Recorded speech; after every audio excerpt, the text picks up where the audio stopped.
Dandelion Princess here, and it is finally spooky month. So it's time to talk about one of my favorite things with storytelling, and that is villains. Today I'm going to be counting down my top 10 favorite villains of animation. Now, I did previously do a top 10 of my favorite Disney villains, so Disney will be excluded from this. And animated TV shows and series are also going to be excluded from this. That will have its own list. But in any case, I'm super excited for this countdown, especially because I feel like a lot of the villains I have on this list definitely don't get that much attention. So let's just jump right into it. Kicking off this list at number 10 is still from Balto. Balto is an older Universal Pictures movie, and it is one very near and dear to my heart. Outside of Disney, this movie was definitely one of the ones I watched constantly. And though the real threat of the story is outside forces, that being the strain of pneumonia, that famously could have destroyed a whole town if it weren't for the heroic sled team that risked everything to get life-saving medicine to them. And it can definitely be argued that that would be enough driving force for this story, and that still isn't really necessary. But I honestly find his character pretty darn interesting. Still is a narcissistic, prideful husky who is basically the dog version of Gaston from Beauty and the Beast. But I would actually argue that I like Still's character a little better than Gaston, and that he was executed a little bit better. And here's why. Still's motivations throughout the movie felt way more genuine and connected to the main character, Balto's story, than Gaston's really did. Gaston pretty much only wanted to kill the beast because Belle chose him over Gaston. But he didn't even believe that the beast existed before that. Still has major beef with Balto from the beginning. And though a smidge of that hatred comes because Jeddah likes Balto, it has way more to do with Still's own prejudice against Balto being a half-breed. He takes pride in himself and what he does as a sled dog, and is unwilling to even consider the idea of Balto being on his team. Even when it means that with Balto they could get the medicine there to save the town that much faster, Still does not budge on that stance. Even going so far as to directly fight Balto just for trying to help after their musher gets hurt. I'll get us back. I'm the lead dog. I'm in charge. Then let me take back the medicine. They're getting sicker. Whoa! Touch that box, and I'll tear you apart.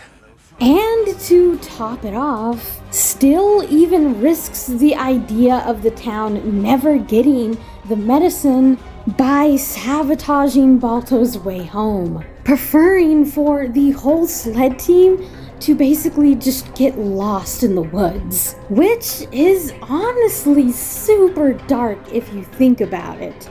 If Still's plan had succeeded, a lot of the town would have died, if not most of it. And his musher and Balto and the other dogs would have just died out there in the woods. Coming in at number 9 is the director from Neona. So Neona is definitely a newer movie, but it definitely stuck out to me for a lot of reasons. And honestly, the development of the movie alone deserves its own video. But after watching the movie a couple times, I have to say, I really do like the director as a villain. She has very strong prejudice and strong beliefs that the city imposed on her at a young age that she just really couldn't let go of. Though she does spend a good chunk of the movie trying to hide the fact that she's the villain, which can sometimes be a killer for villains.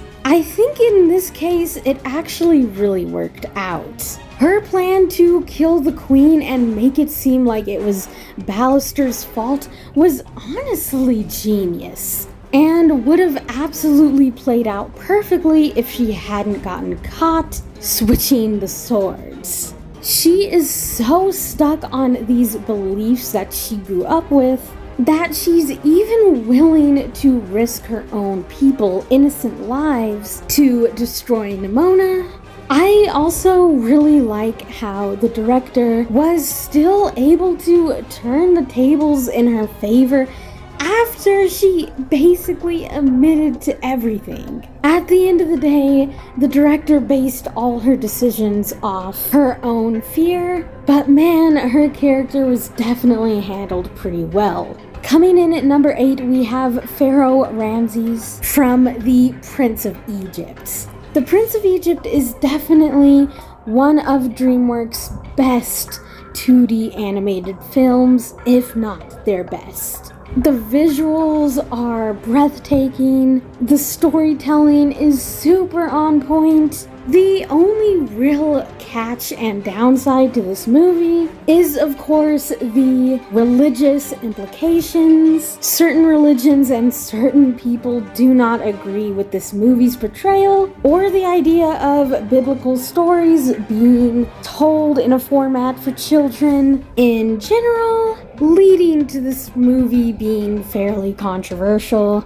But I don't care. The movie is absolutely powerful, and though there are many different things that contribute to this, Moses and Ramsey's relationship is one of the huge factors at play. Unfortunately, Ramsey's, just like the director was, is a product of his upbringing. Certain beliefs and traditions were instilled in him at a super young age. Both Ramses and Moses did not question anything with their society as children.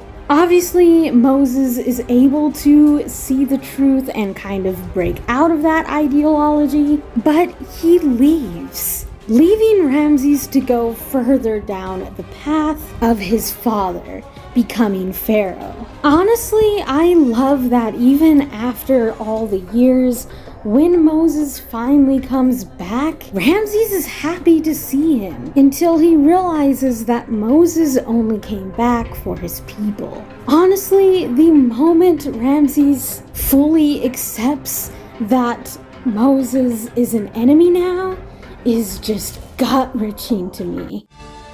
I'm sorry.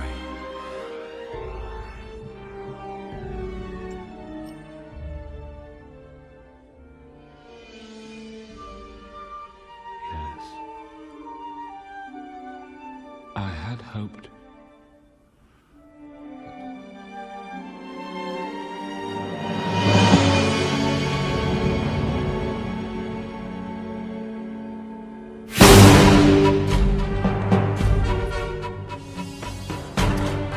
I do not know this god. Neither will I let your people go. Ramesses, please, you must listen. I will not be the weak link. And he only becomes more stubborn and desperate to prove his power as Pharaoh as the story goes on. Honestly, I may someday do a character analysis on him or talk about this movie in more detail, because there is some very interesting things to unpack with all of this. But bottom line, Pharaoh is a man who believes he's as close to being a god as any human can get, whose beliefs are challenged, and he definitely doesn't take that sitting down. Coming in at number 7, I have Fairy Godmother from Shrek 2. Shrek 2 is definitely my favorite movie in the franchise. There are many reasons for this, but the Fairy Godmother is definitely one of them. This is a character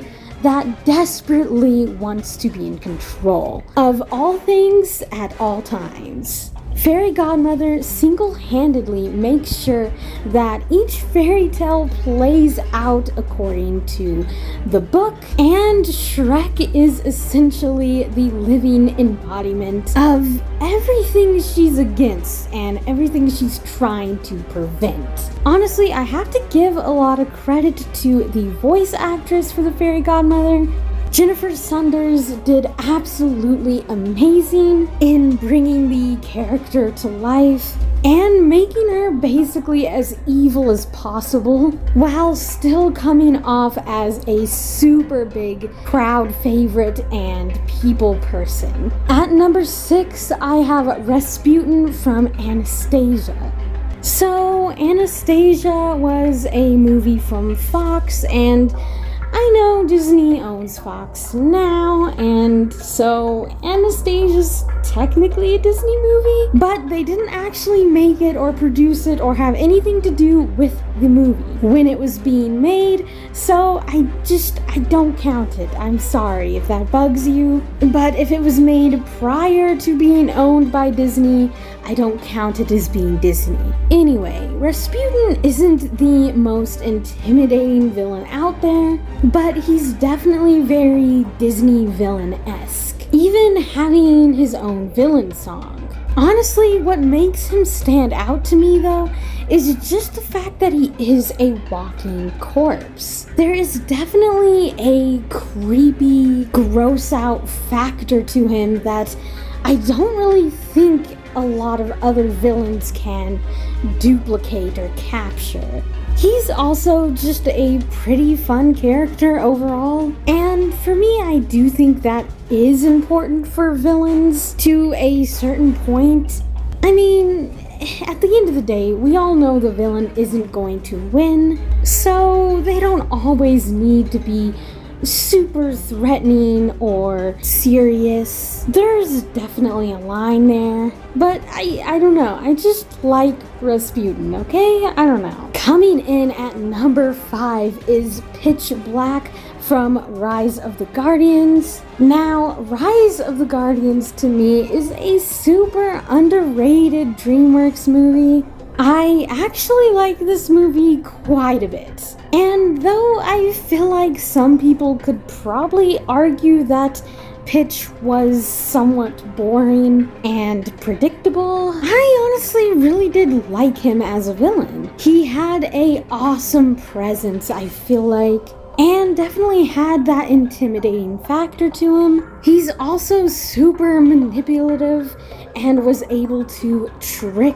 Jack Frost. I don't know, I also just think he's a pretty formidable villain because he's described as he's been around for centuries and that the Guardians were literally created to combat him. I also just really like the fact that it takes someone like Jack Frost to ultimately bring an end to Pitch. I just think it's really endearing, and I don't know, I just kind of love the message behind all that. Coming in at number 4 is Death from Puss in Boots: The Last Wish, another newer movie that really took me by surprise as to how much I enjoyed it, and oh my gosh, Death is, to me, literally one of the best DreamWorks villains in a long time. Right off the bat, his presence is so eerie and awesome at the same time. Just the way that he toys with Puss in Boots from the very start, and how fearful Puss gets in that first fight. It is just so unnerving in the best possible way. and his iconic whistle really makes him stand out. The only downside to him, I feel like, is that he didn't get as much screen time as I probably would have appreciated, but I love how he views the 9 lives cats have as privileges, and that with him and Puss, it is personal, simply because Puss in Boots has squandered his previous lives. But once he sees that Puss in Boots knows the value of a life, he goes in peace, telling Puss to live it well. Death is simply just that, death. I just love the messaging and symbolism behind all of this. I just think death was executed perfectly, and honestly, it's something I really didn't expect. Coming in at number 3 is The Other Mother from Coraline. Now, I have talked about Coraline before in one of my other top 10 videos. Whenever I discuss animation and horror, Coraline is always the first movie to come to mind. I mean, even from the very start of the movie, there is a huge sense of dread. And as the other mother is the puppeteer of the whole operation, it stands to reason that she would make a pretty epic villain. First of all, her design is super creepy and eerie alone. The way she preys on innocent children who are just unhappy and ungrateful with their life is super creepy in of itself. Just everything about her sets off alarm bells. Honestly, I really would like some sort of sequel or prequel, something that explains more what the Beldam is and how she even came to be. Because the amount of power and control she has in this other dimension is just insane. Coming in at number 2 is Lord Shin from Kung Fu Panda 2. I absolutely adore the Kung Fu Panda franchise, and just like the Shrek franchise, Kung Fu Panda 2 is definitely my favorite out of them. I like all the villains that the Kung Fu Panda series has given us, but Lord Shin definitely stands out to me specifically because out of all of them, he feels like he is Poe's villain. Tai Lung was Master Shifu's villain, and the villain for the 3rd movie was Oogway's villain in my opinion. Who? Kai. General Kai. Supreme Warlord of all China. The Jade Slayer. Master of Pain. You may know me as the Beast of Vengeance. Maker of Widows. Shin, though, was directly responsible for Poe's mother's death and for Poe being separated from his father and his village. He's the only real villain who has thrown Poe off his game and has genuinely made him feel like he cannot win. I know that the movie gives this to us pretty heavy-handedly, but I do love that everything Shin does basically leads to his own demise. He single-handedly made the prophecy come true by targeting the pandas. The fact that he almost single-handedly destroys Kung Fu honestly just says a lot in of itself. And finally, coming in at number 1, I have Drax from Osmosis Jones. Okay, so real talk, I love Osmosis Jones. I know it can be a little out there and goofy, but I don't know, there are just some super iconic moments in it. And I have to say, Drax is a part of 90% of those. This guy oozes charisma. He has such a presence whenever he is on screen, and he carries such a sense of dread with him. Honestly, Drax is responsible for some of the most graphic and gnarliest scenes in animation history for me. Like, look at this guy. Careful. I'm contagious. Ow.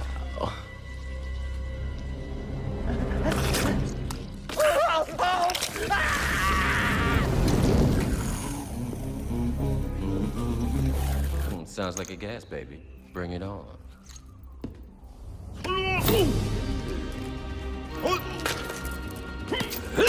Rosa, what are you, a sissy Mary? What you doing? Get fine. What's he doing?